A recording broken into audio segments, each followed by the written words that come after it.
podcast is part of the Sports Social Podcast Network. Thanks for choosing this free Anfield Index podcast. If you'd prefer to listen to this or any of our other shows without adverts, then now's the time to check out Anfield Index Pro. With AI Pro, you can supercharge your entire listening experience. You'll not only get all of our podcasts without the ads, but you'll have them far faster with our quick publish feature available exclusively for subscribers. AI Pro also puts you in the heart of our sound studio, with an option to listen to many of our shows live and interact with the podcasters in real time as the shows are recording. Upgrading couldn't be easier. AI Pro is available on all popular podcast platforms, and we have our own apps for Apple and Android. Just head on over to AnfieldIndexPro.com and get started today. Good morning, good afternoon, good evening, wherever you are, whatever you're doing, and welcome to another episode of Media Matters for Anfield Index. I've really got no idea how we're actually going to make sense of yesterday's game, but to discuss that and amongst many, many other things, I've got, as usual, the renowned and respected David Lynch with me. I'm going to ask it a bit different this time, David. Have you defrosted from Sunday? Is that fair to say? Yeah, these last two games have been difficult. It's gone really, really cold. I had six layers on the top, 3 on the bottom for the last two games, though. So I'm actually managed to get through them both. But yeah, and at least the football's been exciting enough to keep us warm as well. That always helps. Yeah, that was true. I mean, because I messaged you after the last game, and I actually messaged him and said, I can see your lips are actually freezing as you're doing the YouTube video update sort of late at night. So yeah, we've got you. You warmed up, hopefully, as well. And Christ, I mean, I don't even know how we're going to start with this. That game yesterday, I mean, mental for a start. That was kind of the word that still comes to my mind. I mean, for those that have lived under a rock and haven't seen it, obviously an epic 4-3, goals galore, incidents or talking points, shall we say, galore. And I almost feel bad for asking this question in a way, David, but how do you assess, what are your honest thoughts on yesterday's game now you're looking back 24 hours or so later? Yeah, it's a tough one to pick the bones out of. I mean, if it had ended at 3-2 and you hadn't had that mad sort of finish, that we saw, I still think Liverpool probably couldn't have had too many complaints with how the game went. Yeah. I thought Fulham were good. They always posed a threat on the counter. He did well to get up the pitch through Jimenez and sort of they always had threat around that and played around Liverpool really well. And sort of limited Liverpool's forwards as well. So from their perspective, they'll think, how have we gone on to lose that? And, you look at Liverpool's goals, all 4 of them are just unbelievably high quality, which sort of gives you, so, you come away and think, well, we played poorly and scored 4, but it was 4 just unbelievable finishes, really. And I think that's, Liverpool wouldn't have scored if not for those, because it wasn't like we were creating chance after chance or completely cutting Fulham apart. So I think, my honest thoughts on the performance is probably overall a poor one, but I think you've also got to balance in there that to play poorly and still, as I say, score 4 and to win and to show that character, you've got to say that, you've got to praise them for that. And I think, I had a lot of people replying to me when I tweeted after the match, sort of saying, that's a massive win, great show of character. People saying, well, they'll never challenge for the title playing like that. And obviously that's true, but I don't think what Liverpool are doing is performing like that week in, week out, like Manchester United, for example, and getting away with it. Liverpool have played on the whole very, very well this season. And the fact that we've seen a rare off day for them and as I say, scored 4 and won and won in such dramatic circumstances, you've got to absolutely take that, particularly when it comes off the back of a European game in midweek and the fatigue of that. We know that Thursday to Sunday is difficult. Yeah. So I just think it's very, very easy in this situation to take the positives. Don't get me wrong, if we see that performance repeated 3 or 4 times over the coming weeks, then Liverpool will have a massive problem. But I don't expect that, because Liverpool haven't been playing like this. And, I think it was just a perfect storm of Fulham playing well and Liverpool not being quite at it. And they still managed to win anyway. So, you really absolutely take the positives out of that. Are you that person who has everything? The coolest merch and those must-have fan threads? Well, over at our Anfield Index shop, we've gone that extra mile when it comes to pimping up your Liverpool collection. From our popular range of bespoke design t-shirts, sweaters, hoodies and hats, to our signature edition mugs, prints and coasters, all provided with fast worldwide shipping. We have something for every red.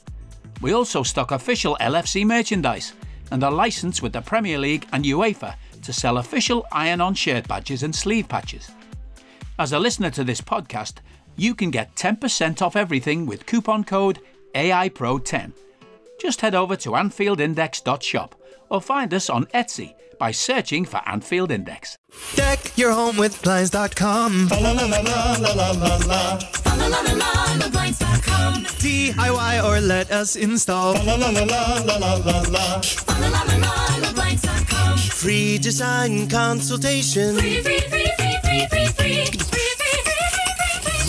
Plus free samples and free shipping. Free.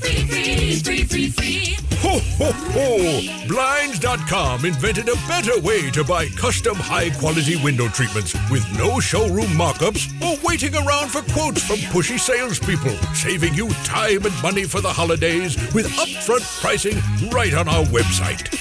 Go right now to Blinds.com. Satisfaction guaranteed. Satisfaction guaranteed. Deck your home this holiday season with Blinds.com. Shop Blinds.com and save 40% site-wide. Blinds.com.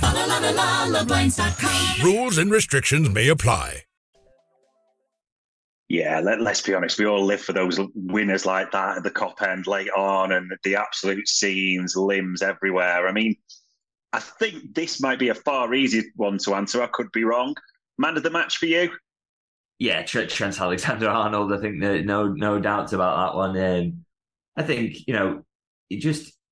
he's had so much criticism, hasn't he, this season, which is for a long time actually around this position. And we spoke about before how sort of it's bizarre that there's such a focus on him when you look at all the good things he did, but I just think it was a game where sort of everything came together in terms of, there was no real aspects of those negative things that people tend to focus on. It was all just very, very positive. And we know that when you get him in central positions that he's a threat in terms of on goal and a brilliant striker of the ball. And he's so dominant in the play, he can be so influential. And I think it's all about, he's almost give the manager a decision to make here about, do you just permanently put him in a central position? Do you just have him dictating the play all the time there? Because I thought that balance looked really good when he moved in there as well. And sort of Liverpool's best period of the match, really. So, yeah, he was the clear man of the match for me. And he's really, really stepped up in recent weeks. And I think those Adidas Predator boots must be pretty good. I might have to get myself a pair because he seems to be on fire since he started wearing those.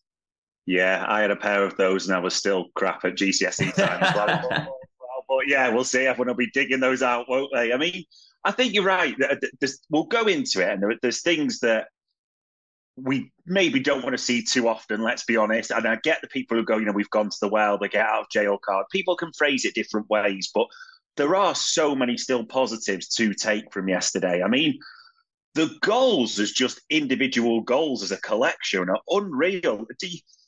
I know it's easy to go with Trent's last one, the fourth, because it's the winner. Was that your favourite? Was that the pick of the bunch, would you say, for you yesterday?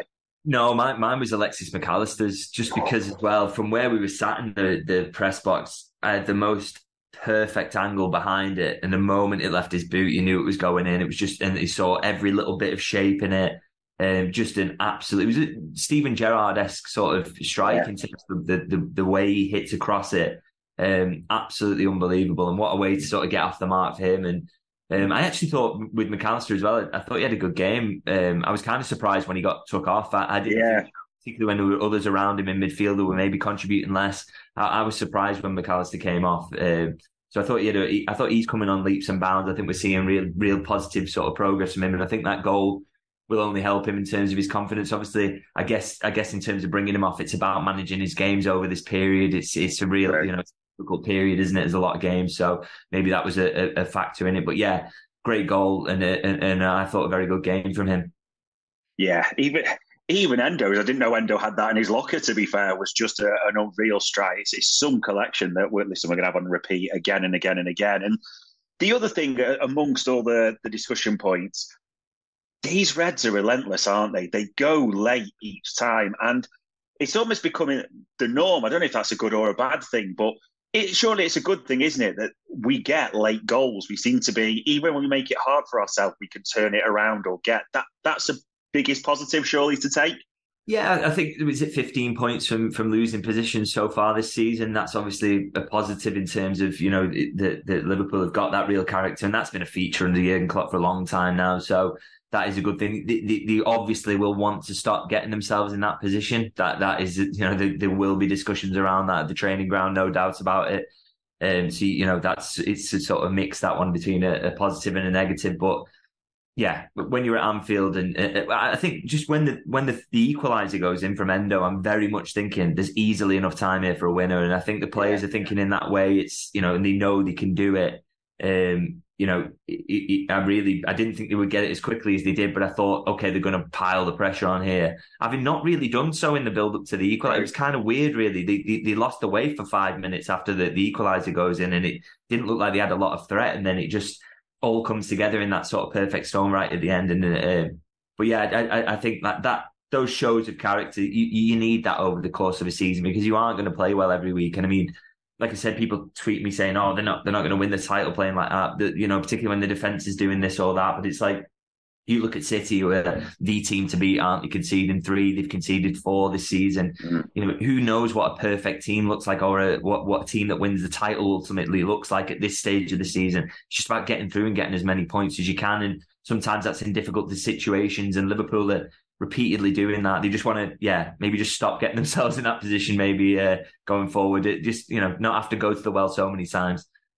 Yeah, it's mad when we think about it, especially when we think back to last season. Liverpool scored 4 goals yesterday, and not one of the forwards got on the score sheet. I know Salah gets the assist for Endo's equaliser.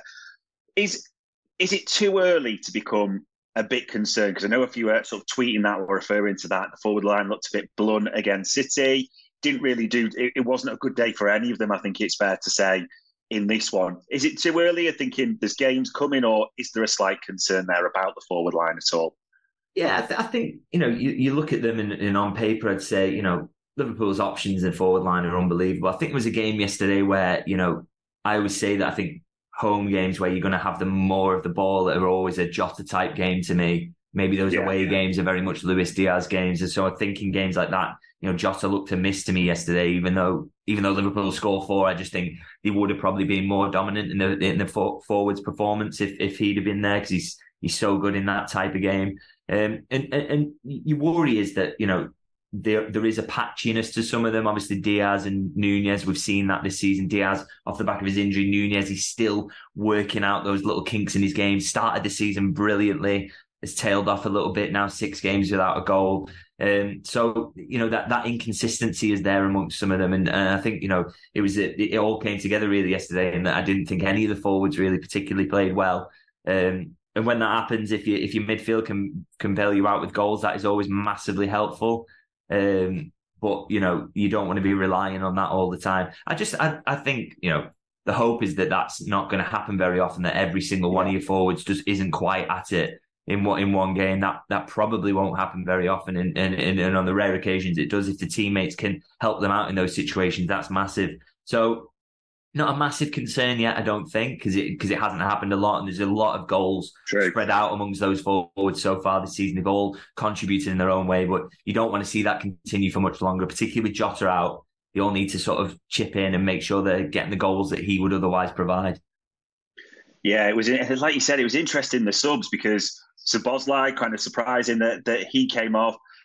An interesting one. I've seen mixed reaction to this. Honest thoughts on Gravenberch's performance yesterday?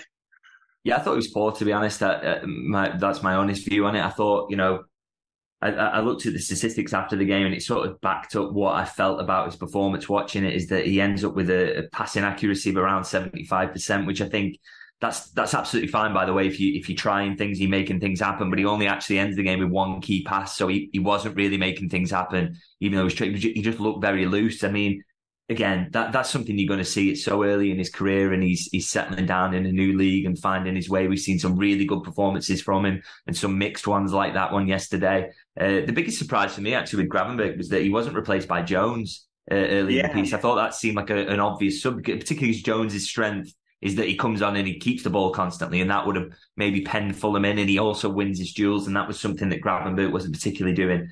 But yeah, that surprised me that wasn't the go-to sub in that situation. But I think with Gravenberch, like I said, I'm not worried about that. I think that's going to happen. You are going to see that inconsistency from him at times. He's still a young player. And we see that the ingredients of a really great player are there. He was really good when he came on against Manchester City. So you can't be too harsh on him. But yeah, I didn't think it was his best performance at all. Yeah, it's an interesting one. And I know someone that you defended or stuck up for, shall we say, quite a bit, Tsimikas. Strange that we concede 3, and I still think he had a decent game overall. It was an odd one. And I'm suspecting, by the way Jurgen Klopp intimated it, are we expecting a bad injury for Joel Matip to be announced or an extended period? Is that what we're hearing? Yeah, on Tsimikas, just want to say, I thought the game ends 3-2. He's arguably Liverpool's man of the match. He was creative. I think he ends with 4 key passes. He wins a lot of duels. People say he gets done for the third goal at the back stick, but if you're allowing someone to stand the ball up in that way and allow a forward to get a run on you, the person at the back stick is absolutely killed every time. You don't care how good you are, you're not going to win. That's a 70-30 in the forward's favour every time, unless you're Virgil van Dijk maybe. And yeah, on Joel Matip, it doesn't look good. All we got at the moment is that obviously there'll be a scan today, and that Jurgen Klopp said in his press conference that he didn't think it was going to be a short one. So that's a worry. I couldn't quite actually see what happened in terms of, I thought it was he turned his ankle maybe when he went down. But we'll have to see what the actual injury is. But yeah, that's a blow, because he's been playing really, really well this season. I think it said a lot that he started the game. He'd actually moved ahead of Konate in the pecking order at the moment. So a blow to lose him. But at least it's a position where Liverpool are quite strong, really, and you think that they have got a lot of options there to get them through this festive period at least. Yeah, fingers crossed as well. That'll be a short one. I mean, the 2 big talking points I wanted to sort of bring to you today. I mean, interestingly enough, who'd have thought that this morning, when we're all so happy, a certain Liverpool journalist not far from me would start a tweet about Darwin Núñez, and social media would just go absolutely insane on either camp. Were you expecting that over breakfast this morning? Was that a surprise, the reaction, or?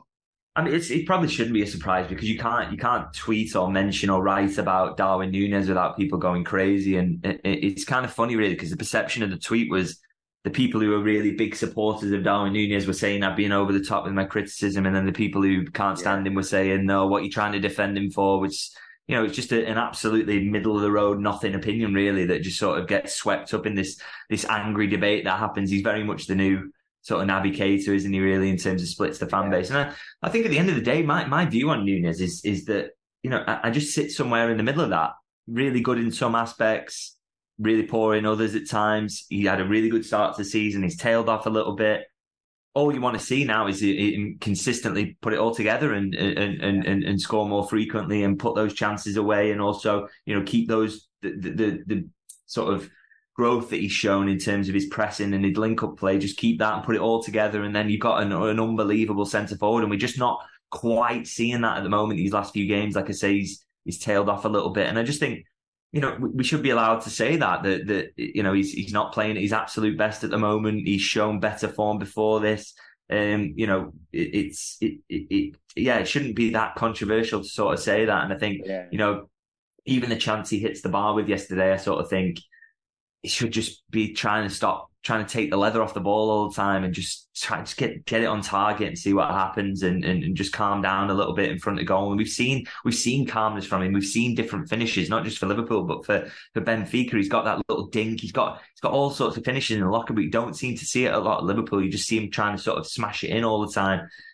But again, he's a player he's still caught sort of, for a target man, really, on the young side of things, and he is still learning. We're still seeing those rough edges. So hopefully he can put it together. This will be a good time now for him to sort of hit a little bit of a purple patch in this festive period, because Liverpool are really going to need him. And like I said, he's not the only one yesterday who played poorly. I thought Diaz and Salah didn't have their best games either. So hopefully he can just put that behind him, and also take heart from the fact that, even though I said I didn't think he had a fantastic game yesterday, he's involved in both the goals for 3-3 and 4-3. And, I got a bit of stick for calling it a pre-assist, but call it whatever you want. He's involved in the goals. He's the pass before the assist. And particularly the equaliser for Endo. It's a lovely little knockdown to Salah into a nice little space where he can just lay it off. So He is contributing. Don't get me wrong. I don't think he's been rubbish, but I think we want a little bit more from him, and hopefully we can see that in the coming games.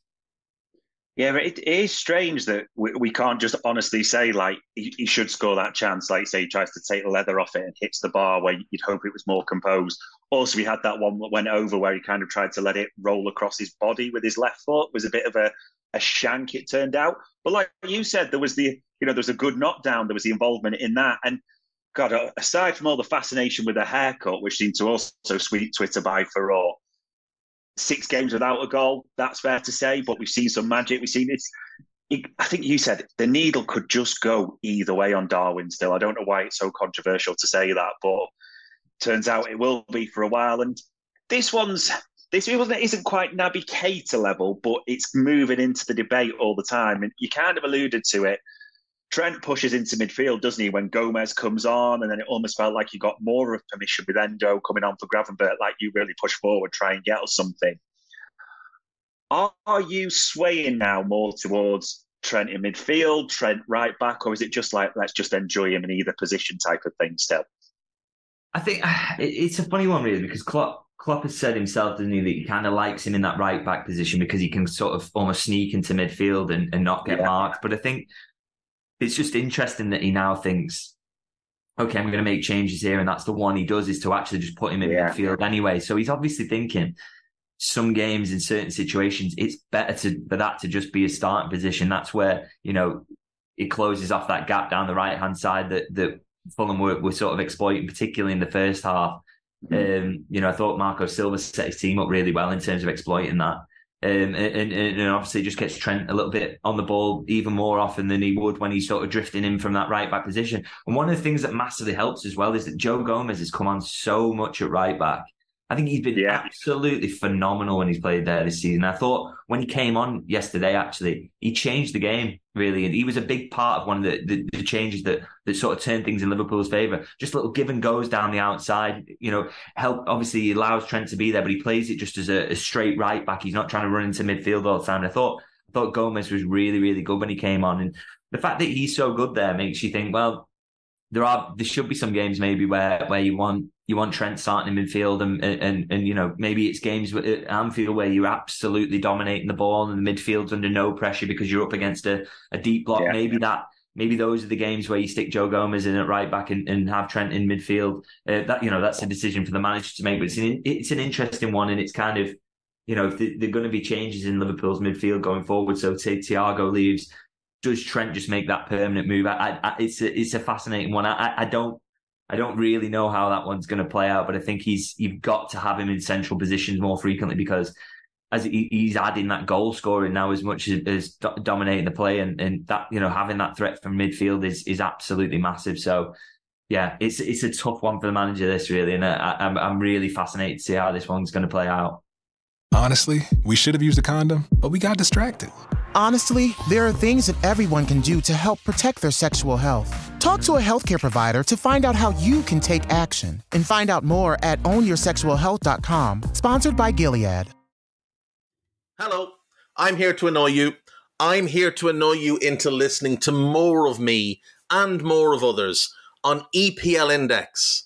We don't just have the Anfield Index stuff. We've got EPL Index as well, which covers the entirety of the Premier League. And we have 3 podcasts and a whole bunch of really good writing on EPLindex.com.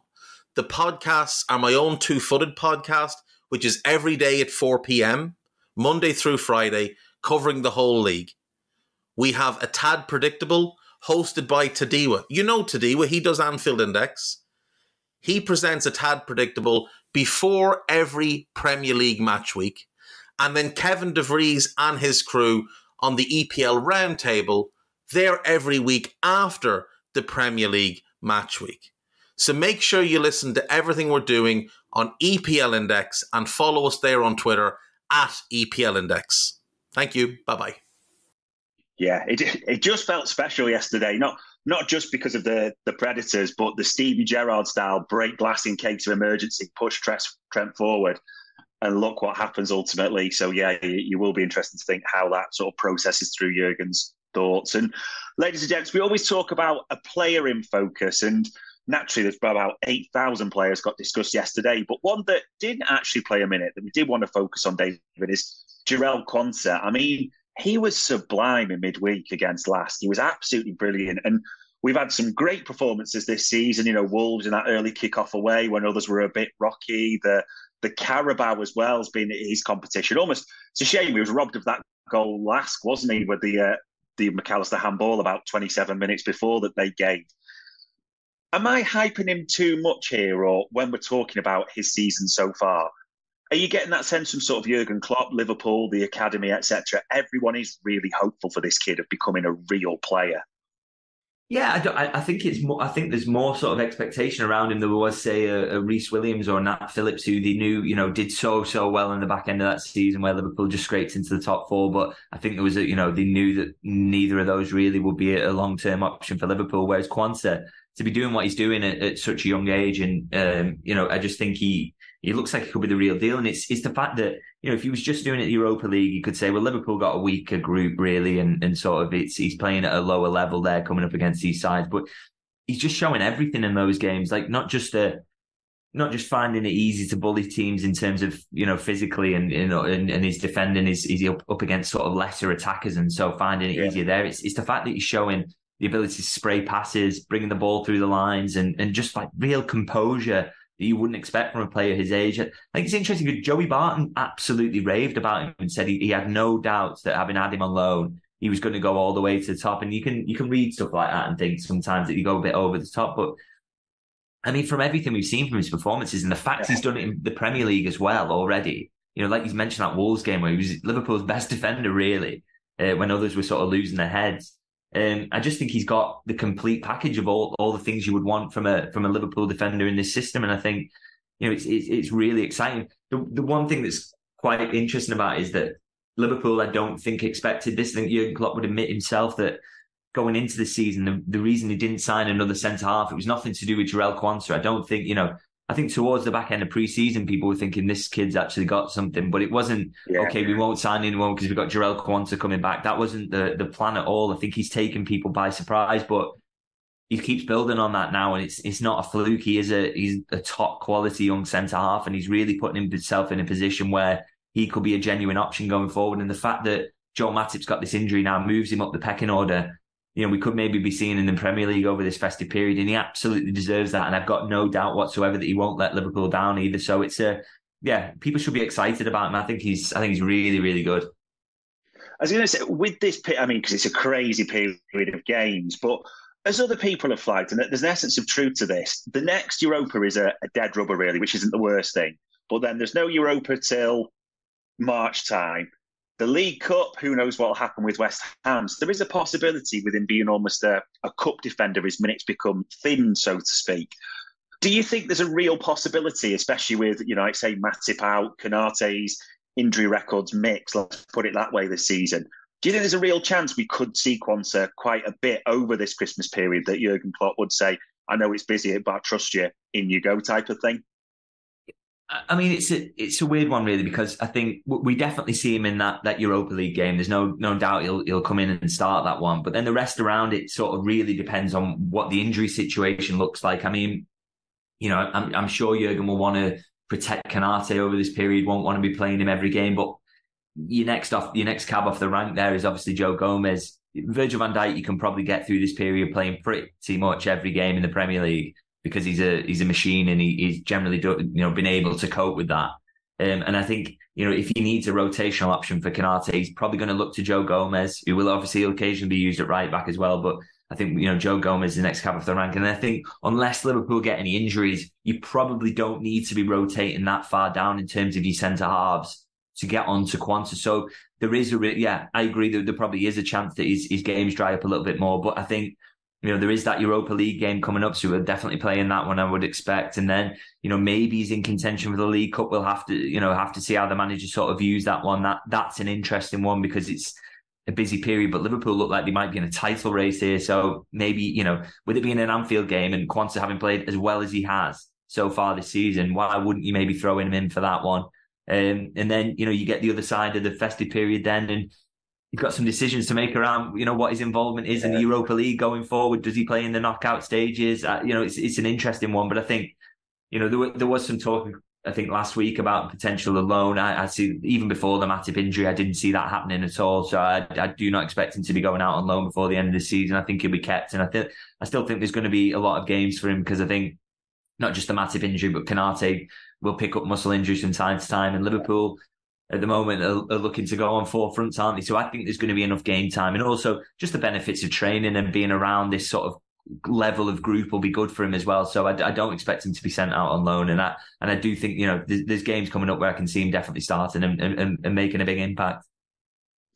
Yeah, and when you said four fronts, I mean, could you believe that cup draw yesterday? Yes, I could believe it. It happens every year. Yeah, Arsenal away, whereas City will have anyone from a random sort of conference team or something like that. But yeah, we'll be interested to see how long that four fronts lasts with those options. But, they'll back themselves. I think the thing is on the cup draw as well is that, it's ridiculously unlucky, and Klopp's fortune with those is an absolute joke, to be honest.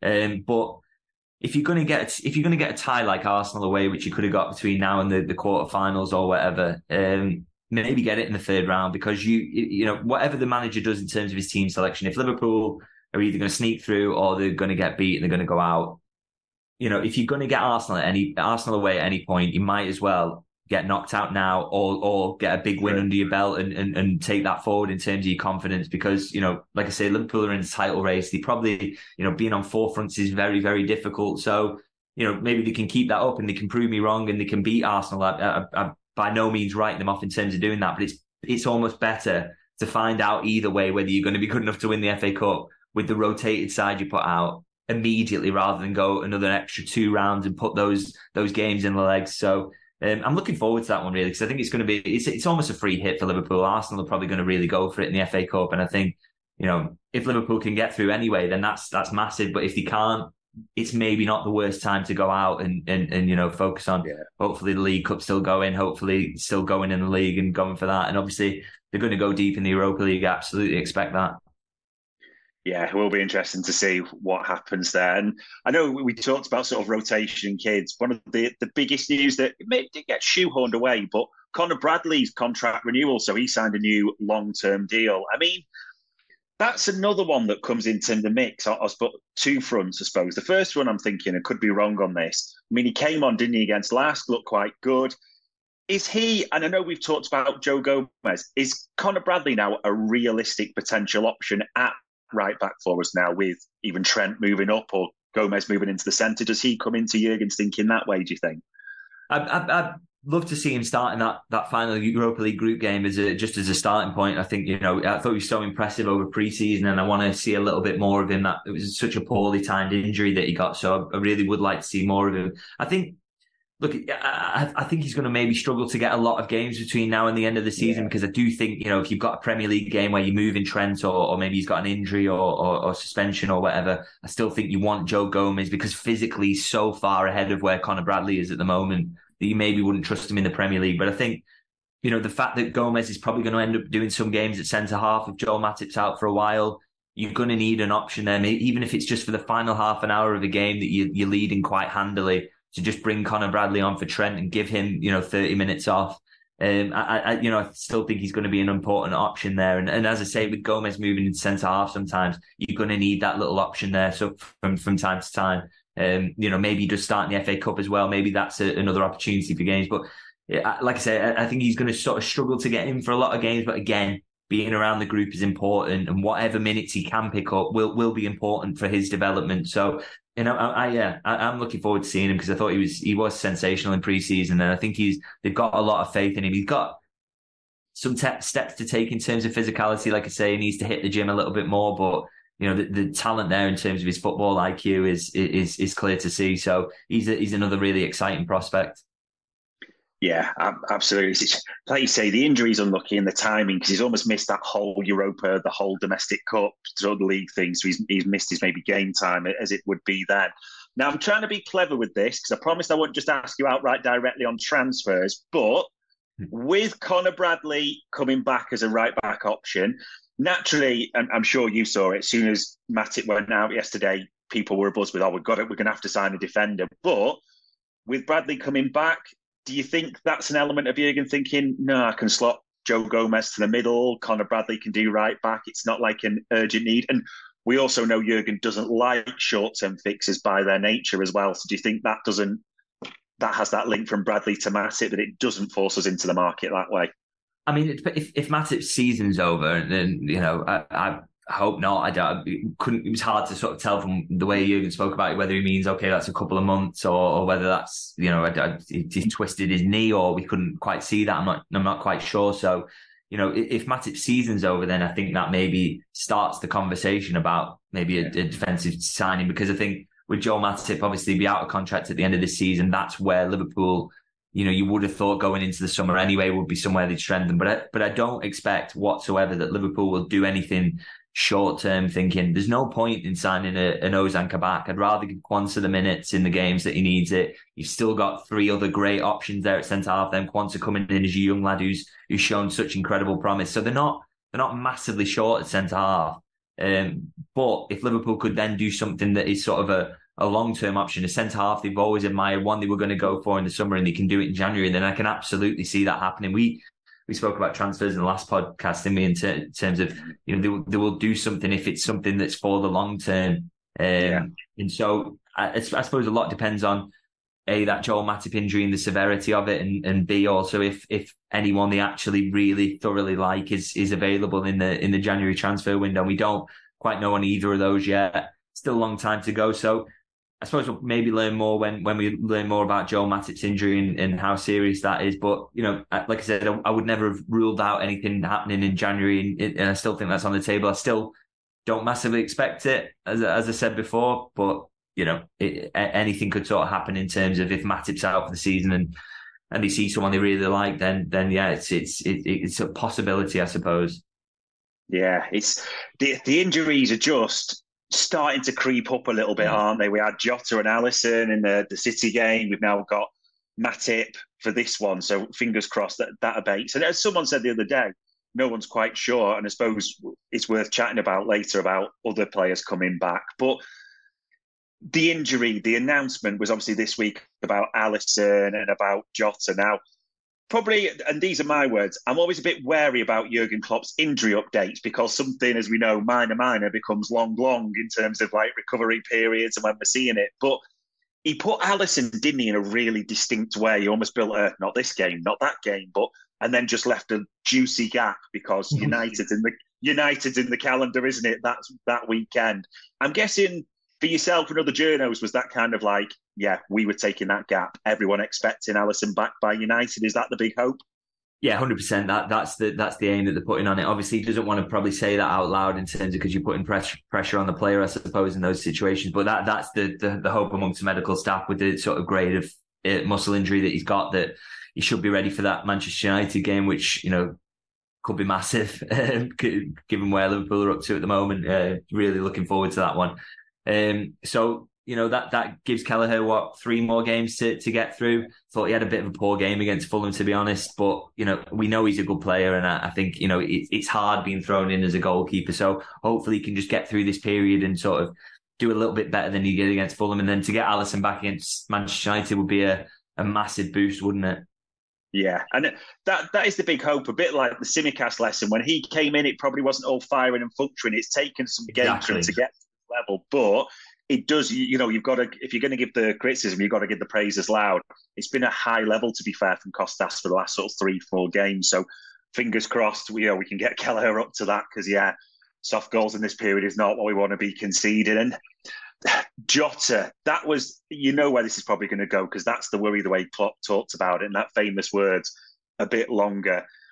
And we've heard Jurgen Klopp's a bit longer and what minor turns to. Is there any update on that? Is it just sometime in 2024 we're expecting? Yeah, I'd be amazed if he was back before the turn of the year. So I think we can just write that one off now, which is it's a really bad period for him to miss, really, because Liverpool have got so many games and some big ones coming up as well. So it's a real blow to lose him, but no sort of real concrete timescale on it. I think maybe, particularly the muscle injuries, sometimes they want to just let them settle down first before they have a real idea. It's a bit easy with, say, Alisson, because it was a really small one. that they knew he wouldn't be too long until he was back. So Jota, I think they don't want to put timescale on it. Maybe we'll hear a little bit more from Klopp on that in the build up to the midweek game or the weekend. It's certainly one I could consider to ask him about, because you want to know how big of a blow that is, because I think, Liverpool are going to miss him, I think. And it's just a real shame he's got it in this period, because he was in form and he's really important. And as I say, he gives a real different option to what Liverpool have got there in that front three. So, yeah, it's a shame, but we won't be seeing him until 2024, which is you just hope he can be back for maybe January. Yeah, it's like you said yesterday, just had the feel of the game where we weren't playing well, but Jota might just pop up at the back post with a header or a tap. It's something like that. It did have that feel of a Diogo Jota game. Yeah, fingers crossed on that one. And interesting ones coming in from viewers this week. Not senior players, actually, because we've got quite a lot of people or subscribers, listeners interested in the youth teams and the younger players that way. So the first question that came in, is there any sort of kids, younger players you think you may be heading for either a perm or more likely a loan exit, even if it's a Championship Premier League club? Any expectations? Because there's quite a few sort of kicking around almost that picture, isn't it? But with Europa drying up, do you think they might get opportunities elsewhere at all? Yeah, I wonder whether they'll think for someone like a James McConnell, for example, whether it's now be a good time for him to maybe go out on loan after that period's gone, where the Europa League group stages is out the way. One I wouldn't maybe expect is Ben Doak, because I still think for what Liverpool need in terms of numbers around attackers, you immediately, you lose Jota, you lose one of your attacking options, and Doak is suddenly quite close to getting on the pitch there, and you probably need him in the last few minutes again, even if it's 20 minutes in the last minute, the deciding moments of a sort of game where Liverpool are comfortably ahead, just to have those legs and those options. And it's good for him in terms of experience of being around. But it's ones who are sort of further away. So, again, say Conor Bradley's in that similar picture to Ben Doak in terms of they need him around to maybe help the squad through this period and, well, the rest of the season if they're going to go on 3 or 4 fronts. But it's the ones like McConnell, who are a little bit further back from that, and Liverpool really well stocked in midfield. Maybe this is a time for him to maybe look for a loan move. I mean, Liverpool, their attitude to loan moves has kind of changed a little bit. I think sometimes they only want to make that deal if they know it's a good one in terms of the player's going to play and they're going to get the minutes. So they won't be forcing the likes of McConnell out on loan. I think it's one of those where if an opportunity comes where he'll definitely play games and he'll get a good experience and he's playing the right type of football, like for example, when Harvey Elliott goes to Blackburn Rovers, Tyler Morton did the same, because they're playing the right type of football where you want to be dominant, the type of football Liverpool want to play.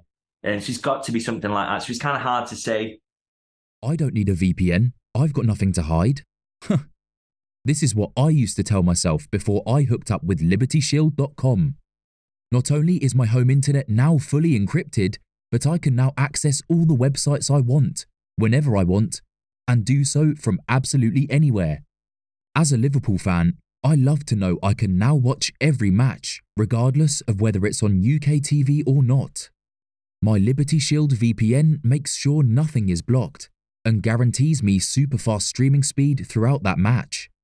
You can get connected right now with their software package, which includes a 48-hour no-obligation free trial and instant access to their apps for Apple, Android, Fire TV, PC, Mac, and Android TV. Or go a step further like I have and get one of their pre-configured VPN routers.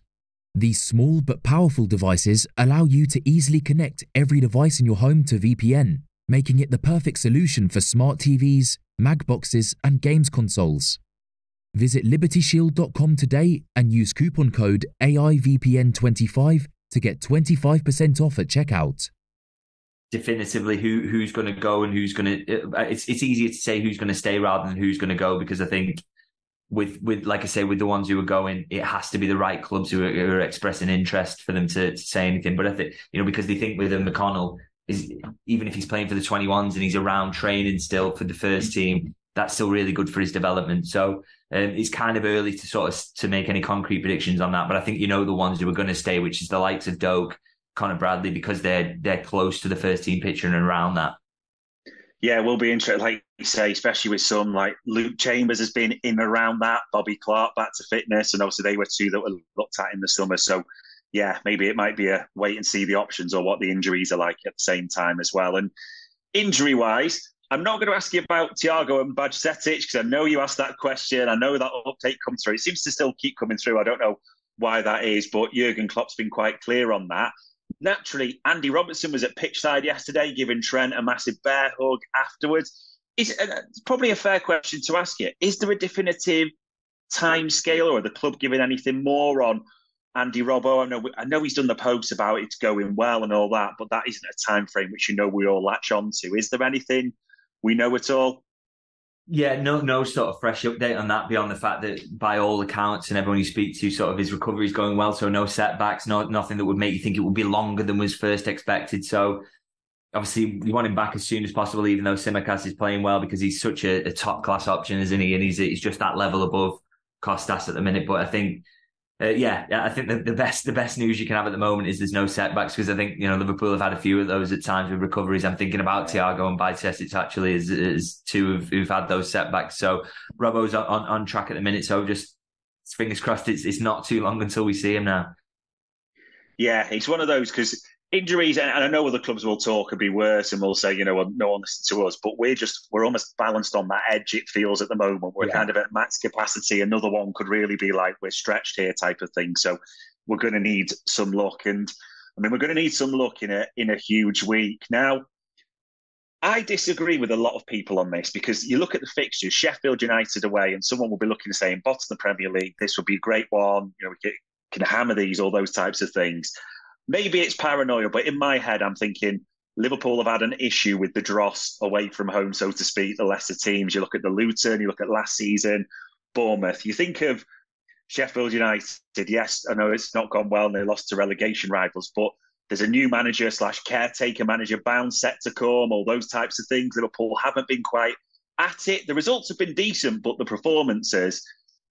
Have you got any of these niggling worries at all with sort of this one coming up, and then Palace away, again, another team that's sort of in that lower reaches, higher mid-table, if that's the lower mid-table, if that's the right thing to describe them. Any sort of worries about this, or are you thinking, no, we should be getting 6 points from here and moving on? No, I think you should be worried. I think because these are tough games. Every game in the Premier League is difficult, but also, as you mentioned there, the new manager bounce that Sheffield United are going to be getting, the fact that they're at home as well, that makes things, it's going to be a bear pit when Liverpool go there, and it's a big game anyway. So they want to put on a show and really sort of bloody Liverpool's nose if they can. And as you say, Liverpool haven't been perfect against those sort of lower end teams this season, and certainly not away from home anyway. So that's a really, really tricky one, and I think. The one thing I would say is that Liverpool have sort of, in past seasons when they've been in a title challenge, is that things like that new manager bounce, or the fact that, it's a difficult place to go, or they'll be really up for it. It hasn't mattered. Liverpool have just been too good for that to be an issue. And I think that's why these are sort of interesting games coming up as Sheffield United and Palace, is because we're going to learn again more about, is this Liverpool team in a title challenge? Are they good enough to go, even though, Chris Wilder's back in at Sheffield United, there's all this emotion around it. Can Liverpool just go there and absolutely wipe the floor with them like they should? And again, if you come away from that game, and again, Palace, which is always a tricky one, you can come away from those with 6 points. It just, even though they're games you'd expect Liverpool to win it just give you even more faith about the fact that they're in this title challenge and it's actually coming together. And that's particularly ahead of, some home games that are tough and ones to really look forward to, where Anfield will be raucous. To take 6 points from these, we shouldn't play down the importance of that or make it sound easy. These would be massive games to win and win well. And I think we would learn a lot from if Liverpool can come through these battles with 6 points. I suppose the final question, especially that game on Wednesday night, it does feel big in one way.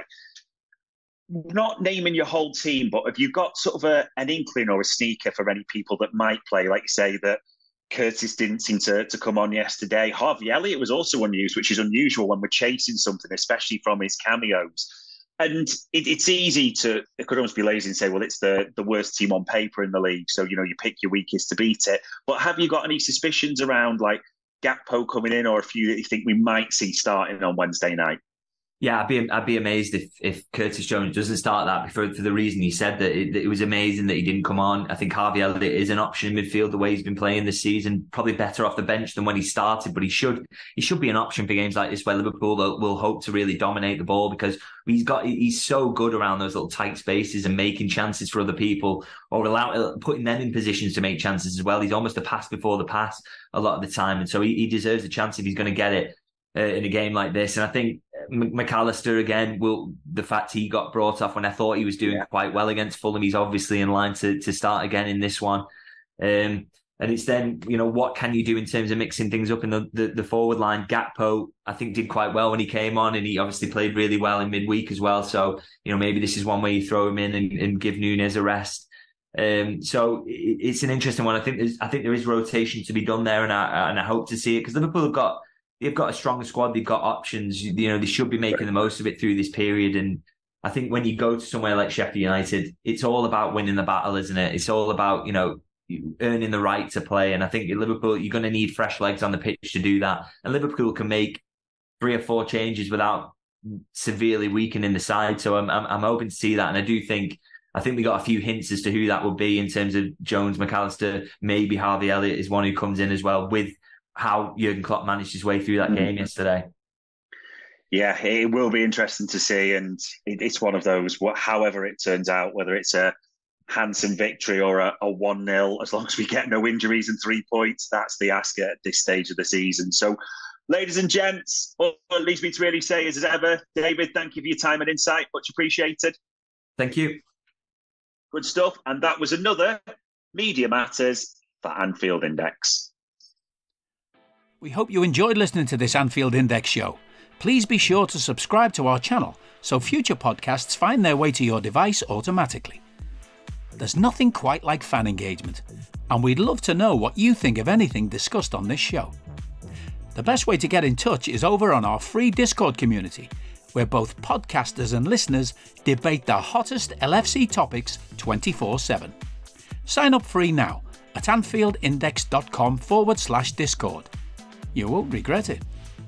You can also follow us on Twitter at Anfield Index, and find us on Facebook by searching for Anfield Index.